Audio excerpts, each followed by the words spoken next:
পুরো হয়ে গেছে তো? ঠিক আছে, একবারে এসে আপনি করতে হবে। ফোন লিখে দিয়েছিলেন? এটি আমাদের জীবনকে একদিকে আমরা উন্নত করেছি, তেমনি আরামদায়ক করেছে। তাই বর্তমান যুগে বিজ্ঞানের যুগে বিজ্ঞান আজ সর্বোচ্চ সব ক্ষেত্রে ব্যবহার করা যায়, যেমন চিকিৎসা ক্ষেত্রে, কৃষি ক্ষেত্রে, পরিবহন ক্ষেত্রে, যোগাযোগ ক্ষেত্রে। এরপরে আমরা জানবো ক্ষেত্রে কীভাবে ব্যবহার করতে হবে।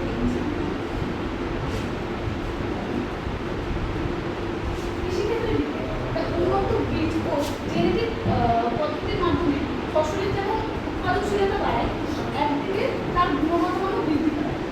স্মার্ট সেচ ব্যবস্থা এর সাহায্যে একদিকে যেমন জলের অপচয় রোধ হয়, তেমন সঠিকভাবে জলসেচের মাধ্যমে ফসলের গুণগত মান এবং কার্যকারিতাও বাড়ায় এবং ফসলের উৎপাদনশীলতাও বৃদ্ধি পায়।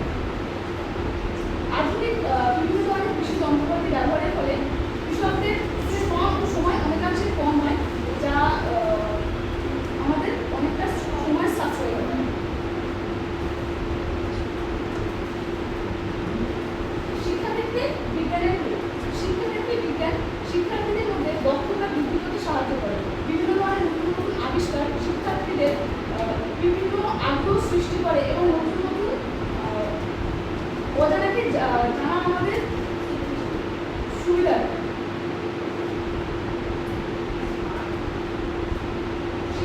চিকিৎসা ক্ষেত্রে বিজ্ঞানের প্রয়োগ বিজ্ঞানের সাহায্যে আমরা যে কোনো রোগের দ্রুত এবং নির্ভুলভাবে আমরা নির্ণয় করতে পারি।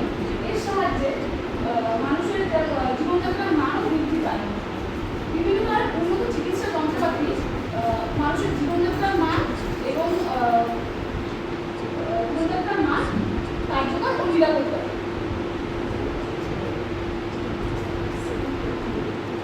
পরিবহন ক্ষেত্রে বিজ্ঞানের প্রয়োগ সৌরশক্তি চালিত ট্রেন, পরিবেশ বান্ধব পরিবহন ব্যবস্থা গড়ে তুলেছে। এছাড়াও জাহাজ, রেল ব্যবস্থা, গাড়ি, মোটর বাইক ইত্যাদি সবই বিজ্ঞানের অবদান, যা পরিবহন ব্যবস্থাকে আরো সহজ এবং সুন্দর করে তুলেছে। যোগাযোগ ক্ষেত্রে বিজ্ঞানের প্রয়োগ বর্তমানে ইন্টারনেট, রেডিও, টেলিভিশন ইত্যাদির মাধ্যমে আমাদের যোগাযোগ ক্ষেত্রে অনেক সুবিধা হয়েছে, যার কারণে আমরা ঘরে বসে বিশ্বের সমস্ত জায়গার তথ্য সংগ্রহ করতে পারি এবং জানতে পারি। পরিবেশ রক্ষায় বিজ্ঞানের ব্যবহার পরিবেশ রক্ষায় বিজ্ঞান বিভিন্ন ধরনের আবহাওয়ার যন্ত্রপাতির মাধ্যমে আবহাওয়া সম্পর্কে আমরা অবগত হই। বজ্র ব্যবস্থাপনা, রিসাইক্লিং পদ্ধতির দ্বারা আমরা বজ্র এর সঠিকভাবে ব্যবস্থা করতে পারি।